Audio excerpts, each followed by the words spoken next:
एक ही चीज के लिए 4 टैक्स क्यों? चोरी करके जीता। समीकरण बदला है गाड़ी खरीदिए तो टैक्स, कि यहाँ पे महाजंगल राज है। ट्रांसफर करिए तो टैक्स, मेरा बात सुन, पैदा भी नहीं हुआ होगा। गाड़ी बेचिए तो टैक्स। आतंकवाद इनके कोख से निकला है, नक्सलवाद इनके कोख से निकला है। चलिए तो टैक्स। लोग बिहारी हैं, मार खाएं, पिटाई खाएं, कोई उनको गाली दे तो इनको कोई दिक्कत नहीं है। इन्हें सब लोग रिजाइन देगा। और दूसरी बात, यहाँ एक एक आदमी से पूछ लीजिए। हाँ, मैं बोल रहा हूँ कि ये जो पीडीएस के दुकान की बात करते हैं, 2005 के पहले होली ईद को क्या करें?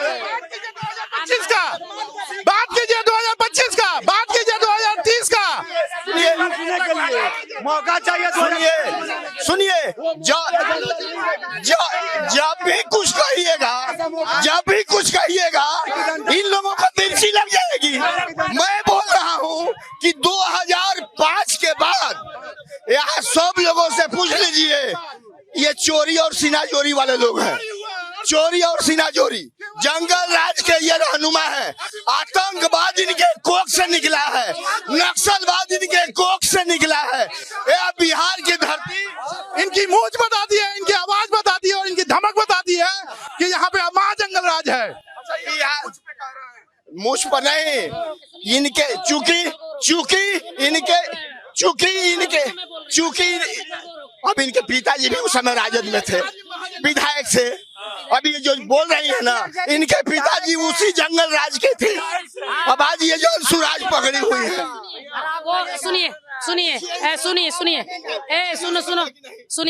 ये पर्सनली टिप्पणी कर रहे हैं। सुनिए पहले सुनिए। अभी बात नहीं, अभी सुन मेरा बात सुनो ना। पैदा भी नहीं हुआ होगा, तुम पैदा नहीं हुआ होगा अभी उस टाइम में। सुन लो पहले, पैदा नहीं हुआ होगा।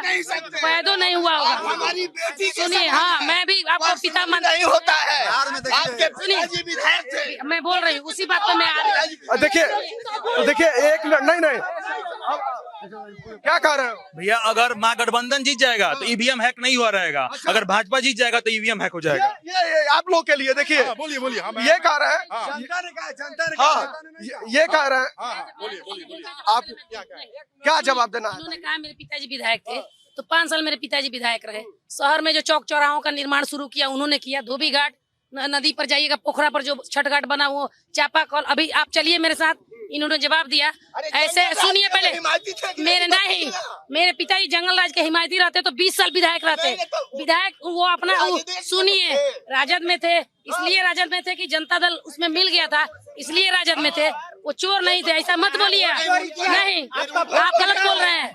नहीं, सुनिए, मेरी बात सुनिए। नहीं, मैं एक बात और बोलूंगी। मेरे पिताजी, सुनिए, मेरे पिताजी इसलिए राजद को उन्होंने इग्नोर किया। मतलब मेन चौक पे आप खड़े हैं और पीछे कैमरा दिखा दीजिए, कितना बढ़िया व्यवस्था है। ये पूरा इतना फेउन के बाद पेशाब करके रोड पे पूरा भरे। आरजेडी के व्यक्ति चेयरमैन है और पूछ लीजिए क्या भाजपा 25 साल से है, भाजपा 25 साल से है और आरजेडी का चेयरमैन है। भाजपा 25 साल से यहाँ पर है। व्यवस्था देख लीजिए, बिजली, पानी, लाइट, शिक्षा की बात कर रहे हैं। ये देखिए, ये 1 मिनट, इन्होंने कहा कि जो कहा कि एनडीए 20 साल से है, इससे पहले आरजेडी भी था, लेकिन यहाँ के हालात देख लीजिए। इस व्यक्ति ने, इस भाई ने एक आरोप लगाया, ये जो वोट चोरी वाला जो आरोप लगाया जा रहा है, उस पर जो है इसने कहा कि जहां आप लोग जीत जाएंगे वहां पर ईवीएम हैक नहीं हुआ है, बाकी जगह ईवीएम हैक हो गया है। क्या जवाब? देखिए, इसका जवाब ये मैं दे रहा हूँ। इंडिया, देखिए, ये जो है एनडीए सरकार ने महाराष्ट्र को चोरी करके जीता, उसके बाद से बिहार को जीतने का षड्यंत्र रच रहा था। तो माननीय सर्वोच्च न्यायालय ने आदेश दिया कि जो है वो काट दिया था कि आधार कार्ड नहीं चाहिए और जो ड्राइवरी लाइसेंस नहीं चाहिए। माननीय सुप्रीम कोर्ट ने आदेश दिया कि तुम्हारा चोरी नहीं चलेगा और ये जो है सब चाहिए, आधार कार्ड वगैरह। इन लोगों का चोरी बंद किया, हर जगह चोरी से जीता है, इसलिए एनडीए सरकार का चोरी हम लोग नहीं चलने देंगे। ये चोरी से जीता है हर जगह। हमारा एनडीए वाला सवाल है, जब तेजस्वी यादव स्वास्थ्य मंत्री थे तो थावे में मेडिकल कॉलेज देने का काम किया, उसको ये लोग कब तक बनवाएंगे ये बता दें। एनडीए वालों से सवाल है। थावे वाला मेडिकल कॉलेज, धामे वाला मेडिकल कॉलेज इनके पहले के जो नेताजी थे नकली में आए जो है वो चलिए नहीं रहा है, जो आने वाला है उसके बारे में ये लोग बात कर रहे हैं। आके भूमि पूजन करके जो वहाँ झूठो मूठो का घोषणा करके चले गए। अच्छा एक जाली सर्टिफिकेट वाले प्रधानमंत्री कब अपना दिखाएंगे सर्टिफिकेट? जाली सर्टिफिकेट वाले वो कब अपना एक दूसरे के ऊपर जो है आरोप प्रत्यारोप जारी है, कहीं से वोट चोरी का तो कहीं से कुछ चोरी का। लेकिन गोपाल सुप्रीम कोर्ट जाके क्यों नहीं कहते कि वोट चोरी हो रहा है? वहाँ वो नहीं जाते हैं सुप्रीम कोर्ट, बस बोलते हैं लोग से कि वोट चोरी हो गया, कोई प्रूफ नहीं। पहले ईवीएम हैक हुआ बोले, अब ईवीएम भी हैक हो गया, फिर वोट चोरी भी हो गया, दोनों बात बोलते हैं। जहाँ जीत गए वहाँ चोरी नहीं हुआ, जहाँ हार गए तो चोरी हो गया। हारने का 240 एमपी जीता है भाजपा का, 300 एमपी विपक्षी पार्टी का, 240 बीजेपी का नहीं है लोकसभा में, और 300 लोग जीते हैं विपक्ष के। सारा रिजाइन करे, काहे नहीं रिजाइन कर रहा है? बोल रहे हैं सबकी वोट चोरी हुआ है। पहले प्रधानमंत्री रिजाइन दे, सब लोग रिजाइन देगा। मंत्रिमंडल भंग करे, प्रधानमंत्री सब लोग रिजाइन देगा। प्रधानमंत्री से रिजाइन मांग रहे हैं। लेकिन ये बताइए गोपालगंज के अंतर्गत 6 विधानसभा सीट है, 6 में 100 सीट भाजपा जीतेगा, 100 सीट एनडीए जीती है। दोनों पार्टी से बिहार में लड़ाई देगा, सारा सीट एनडीए का। 2025 फिर से नीतीश 225 क्या बात है, बोलिए। चुनाव में कह रहे हैं लोग जो है कि एनडीए हार रही है। कौन कह रहा है एनडीए बताइए, एनडीए हार रही है? ये बताइए कि 100 को वोट पड़ता है, 40 को एक आदमी को मिलता है वो हार जाता है, और 60 को मिलता है वो जीत जाता है। 20% का अंतर है। तो मान लीजिए 40 वाले में होंगे तो हरा ही देंगे, और 60 वाले में होंगे तो जीत जाएगा। एनडीए को भी हारा है, 5 चुनाव हो गया। ये बताइए 5 चुनाव में हारा है, तो जब 5 चुनाव में नहीं हारा तो कैसे हार जाएगा? राता रोते कोई समीकरण बदल गया हो। समीकरण बदला है, उस समीकरण का एग्जाम्पल हम है। कौन समीकरण बदला है बताइए? बताइए ना, क्या समीकरण नहीं बदला है? बताइए। एनडीए के साथ पहले बात सुनिए ना,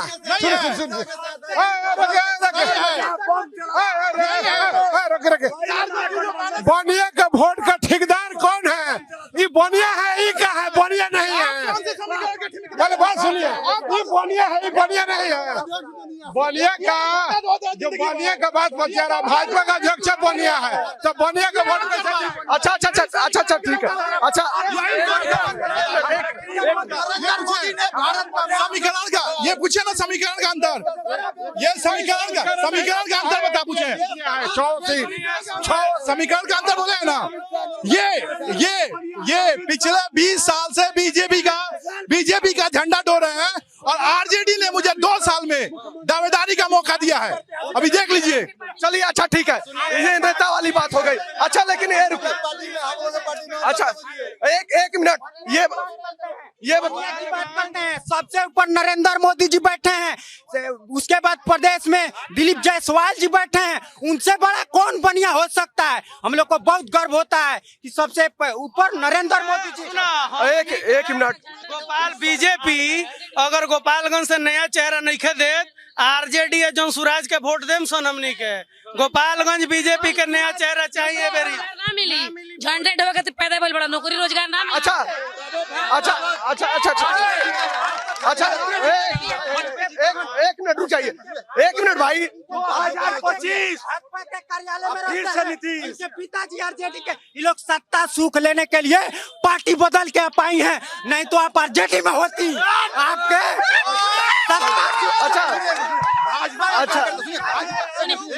झंडा आए, उसका जवाब हम देंगे। सुनो पहले, तुम सुन लो ना, काहे सुन लो पहले सुन लो। मेरे में एबिलिटी है ना, तो आज आरजेडी भी पूछेगी या भाजपा भी पूछेगी, लेकिन मैं उधर थूकती भी नहीं हूँ। मैं अपने अभिमान में यहाँ जन सुराज में हूँ, समझे ना? मेरे में वो ताकत है, मैं उतनी एबिलिटी रखती हूँ कि हर पार्टी मुझे पूछेगी, और ये मेरा वो एबिलिटी है कि मैं चौक पे खड़ी हूँ जन सुराज के महिला अध्यक्ष के रूप में, और एक से गोपालगंज की भावी प्रत्याशी भी हूँ मैं अपनी एबिलिटी से। अच्छा पार्टी में मैं नहीं हूँ। अच्छा ठीक है, ये बताइए आप लोग, ये बताइए अब आपने अब अब आपने जो है महागठबंधन वर्सेज एनडीए कर लिया। आपने महागठबंधन वर्सेज एनडीए कर लिया, लेकिन प्रशांत किशोर की जो जनसुराज आई है, क्या लगता है वो क्या करेगी? वो कुछ नहीं करेगी, अभी नई है ना, वो अभी नीचे से उग रही है। और ये जो पार्टी बदलने की बात कर रहे हैं, तो सम्राट चौधरी कौन है? सुख के लिए ना पार्टी बदल के भाजपा में गए हैं, उप मुख्यमंत्री बनने के लिए। पार्टी हमारे भाई जो पार्टी बदलने की बात कहे, तो सम्राट चौधरी आरजेडी से गए। ये बताइए, जनसुराज क्या कुछ यहाँ करेगी कमाल? कुछ कमाल नहीं करेगी, अभी तो ये उपज है, नई उपज है ये। तो सबको दिक्कत हो रही है। आज सुनिए पहले सुन लीजिए, मेरी बात सुनिए। आप पूरा घूम लीजिए, पूरा बिहार घूम लीजिए। अब लोग जाति पर नहीं वोट दे रहे हैं, अब लोग पूछ रहे हैं कि के शिक्षा दी, के रोजगार दी, के फैक्ट्री बनाई, के बिहार के बाहर से हमारा बचवा सन के लेके आई। अभी बुढ़ों का प्रदेश है बिहार। अभी यहाँ पर बूढ़े लोग और महिलाएं हैं, बिहार में कोई नहीं है, सब लोग बाहर हैं। अभी रोजी रोजगार की लोग बात कर रहे हैं। प्रशांत किशोर जी का अगर बिहार का चिंता रही, प्रशांत किशोर को अगर बिहार का चिंता रहता तो नीतीश कुमार जी का 6 साल तक वो सहयोगी रहे हैं, जेडीयू का उपाध्यक्ष रहे हैं 6 साल तक। और अगर उनका मंशा होता, अगर बिहार के प्रगति के लिए नीतीश जी का सहयोग कर सकते थे, लेकिन उनको सत्ता का नशा था, सत्ता का लालच था, जिसके कारण उन्होंने नीतीश कुमार से हट के अपना इसका फैसला 1-2 सीट जीत जाता बहुत है। एगो दुगो ना तो नहीं खाता खोले। 6 सीट में जा रहे हैं, महागठबंधन 6 सीट। एनडीए 243 सीट निकाल रहा है गोपाल पूरे बिहार विधानसभा में। गोपालगंज कुचायकोट विधानसभा फिक्स है। अभी तेजस्वी 4 सीट जीतेगा भाजपा, यहाँ का एनडीए गठबंधन जीतेगा। 6 में से कितनी सीट? कौन इस समय आरजेडी का आएगा सरकार? 6 में से कितनी सीट? 6 में 6 एनडीए। हाँ, 6 में से कितनी सीट? किसका? 6 में से कितनी सीट जीत रहे हैं कौन? आप लोग? भाई जनसुराज जीत रहा है। जनसुराज जीत रहा है। जनसुराज जीत रहा है। मिल गया जनसुराज जीत रहा है। पप्पू तेजस्वी का और हाल खराब कर देगा। 6 में 4 को तो जीते ही हैं, और 2 वो भी जीतेंगे ना, तो वो बहुत बड़का बात है। आइए करेंगे, आ रहे हैं। चलो 11 को चलो ना, हथुआ में चलो ना, हथुआ में। अरे हथुआ में चलो ना, चलो हथुआ में आ रहे हैं, यहाँ भी आ रहे हैं। 100 बात का एक बात, चोर होके तक गोलगोर होके, गठबंधन होके चाहे एनडीए होके, चोर होके तक गोलगोर होके, बस। अच्छा आप बताइए, 6 में से देहाती कहावत है। 6 में से कितनी सीट? एनडीए को नहीं जनसुराज। हम लोग तो या अर्श पर, नहीं तो अर्श फर्श पे, नहीं तो अर्श पे, या तो सरकार बनाएंगे, नहीं तो एको को नहीं। इतना मैं गारंटी के साथ कर रही हूँ। 150 से ऊपर, नहीं तो 10 से नीचे सरकार इस बार बना रही है जनसुराज, और सब लोग देख लेंगे। और बिहार से बाहर के जो बच्चे हैं, यहाँ तक कि विदेशों में भी हैं, वो भी बिहार में आ रहे हैं वोट करने। और बिहार के जो बच्चे बाहर रोजी रोजगार कर रहे हैं, मजदूर बन रहे हैं, उनको इनसे कोई लेना देना नहीं है, इनको उनसे कोई लेना देना नहीं है। लोग बिहारी हैं, मार खाएं, पिटाई खाएं, कोई उनको गाली दे तो इनको कोई दिक्कत नहीं है। बस इनको दिक्कत क्या है कि हिंदू के नाम पर, मुसलमान के नाम पर, मंदिर के नाम पर, मस्जिद के नाम पर लड़ाएं और वोट लें, बस, और कोई बात नहीं है।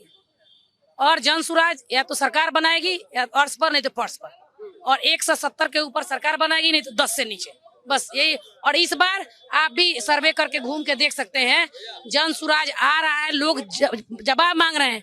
अभी आप एक चीज तो ये देखे होंगे ना, इतना दिन से रिपोर्टिंग कर रहे हैं, सुनिए पहले, रिपोर्टिंग आप इतना दिन से कर रहे हैं ना, इतना आपको बता रहे हैं वैकेंसी कैसे है, तनी चल जाइए ना, यहाँ मोनिया चौक पर खड़ा होकर बतियाने से नहीं ना होगा।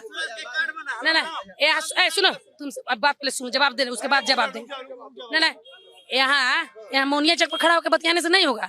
आप चले जाइए कहीं दियरा में और पूछिए जो आपको क्या चाहिए, तो पहले के लोगों का कुछ नहीं बोलता था, लालू यादव को वोट दे, फलना के वोट दे, हमारे जात भाई हूँ। अब लोग कहते हैं रोजगार दी, शिक्षा दी, स्वास्थ्य दी, जो सारा व्यवस्था दी, ओकरे के वोट दे।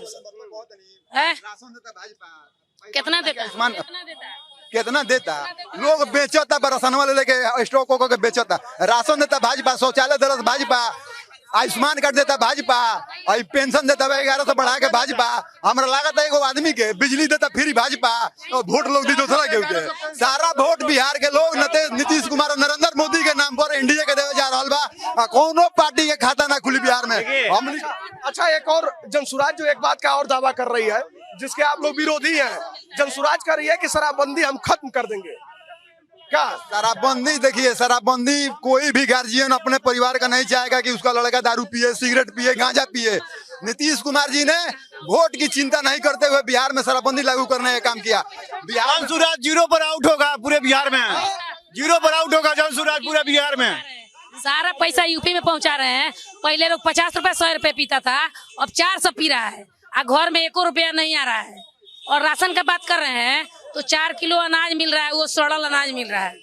ये कितना राशन उठाते हैं? पूछिए इनसे, कौन खाता है वो राशन में, पूछ लीजिए, पूछिए।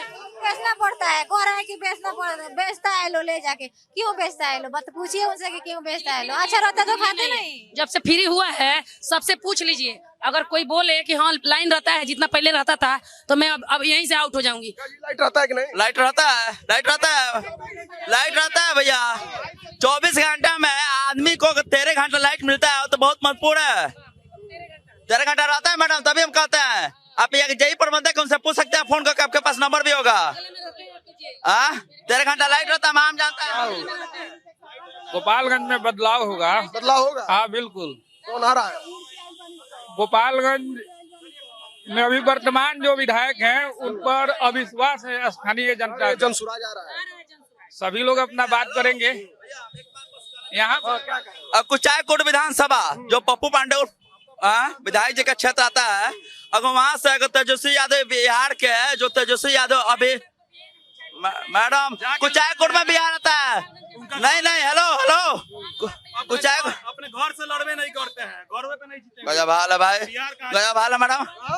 अपने घर पे तो जीतवे नहीं करेंगे, बिहार कहाँ जीत रहे हैं? घर से लड़वे नहीं करते हैं, जाके जीतते हैं उधर से। राघोपुर में उनका बेटा लड़ता है, जहाँ आबादी अहिर लोग का सबसे ज्यादा है, जातिवादी का बात बस है। हाँ, तो यहाँ जीतेंगे? आज गोपालगंज से लड़ लें, नहीं जीतेंगे। गोपालगंज में इस बार बदलाव होगा। वर्तमान विधायक पर स्थानीय जनता को भरोसा नहीं है और यहाँ गोपालगंज की मांग है कि बैस समाज से कोई उम्मीदवार आए तो यहाँ से सीट निकलेगा, अन्यथा एनडीए हो या महागठबंधन दोनों को हार का सामना करना पड़ेगा। क्या हो गया भाई, क्या हो गया? 3 टैक्स दे रहे हैं एक ही रोड के लिए। गाड़ी खरीदिए तो टैक्स, चलिए तो टैक्स, गाड़ी बेचिए तो टैक्स, ट्रांसफर करिए तो टैक्स। अब ये बोल रहे हैं कि हम व्यवसायी हैं, हमको पता नहीं है। एक ही चीज के लिए 4 टैक्स क्यों? पूछिए इनसे। ये बोलते हैं कि 20 साल पहले क्या हुआ। आप 20 साल का बात करिए ना, 20 साल का बात करिए ना। बोल रहे हैं कि लालू जी क्यों? आप हम बदलाव होना चाहिए कि नहीं चाहिए? गोपाल क्या लगता है कि गोपालगंज में क्या होगा? चलिए देखिए, सदर हॉस्पिटल है, आप जाइए, आरोप लगा लिया। बताइए गोपालगंज में क्या बदलाव होगा? बिल्कुल होगा। 6 के 6। हाँ, 6 में 6। चलिए, तो देखिए दोनों करने जा रहे हैं, क्लीन स्वीप करने जा रहे हैं हम लोग। तैयारी कर लिए, एकदम तैयार, बांध लिया जी। तो देखिए जीतवे नहीं करेंगे, दूर का बात है। चलिए, तो देखिए ये जो है गोपालगंज की जनता है। गोपालगंज के अंतर्गत जो है 6 विधानसभा सीटें हैं और खासकर अगर गोपालगंज की बात की जाए तो देखिए साल 2000 में बस आरजेडी यहाँ जीती थी, तब से जो है यहाँ पर जीत का स्वाद नहीं चख पाई है। चाहे वो हथुआ विधानसभा सीट हो जो गृह विधानसभा है आरजेडी सुप्रीमो की, लेकिन वहां पर भी साल 2020 में जीत का स्वाद चख पाए थे। उससे पहले वहां भी जीत हासिल नहीं हुई थी आरजेडी की। तो देखिए ये सबसे बड़ा सवाल है कि आखिर जो गृह जिला गोपालगंज है वो कितना साथ देता है। जो दावा किया जा रहा है, जो आरजेडी यह कह रही है कि सरकार हम बनाएंगे, आखिर उसमें कितना भागीदारी गोपालगंज का होता है? लोगों की राय आपने सुनी। आपको क्या लगता है कि बिहार में क्या होने वाला है? क्या पलटी फिर मारेंगे चचा या फिर बदलाव होगा कि चचा ही कुर्सी पर बैठेंगे? पलटी इसलिए क्योंकि चुनाव में भैया 2-3 महीना कुछ हो सकेला। खैर, आप लोग अपनी राय जो है कमेंट बॉक्स में हमें जरूर बताइएगा।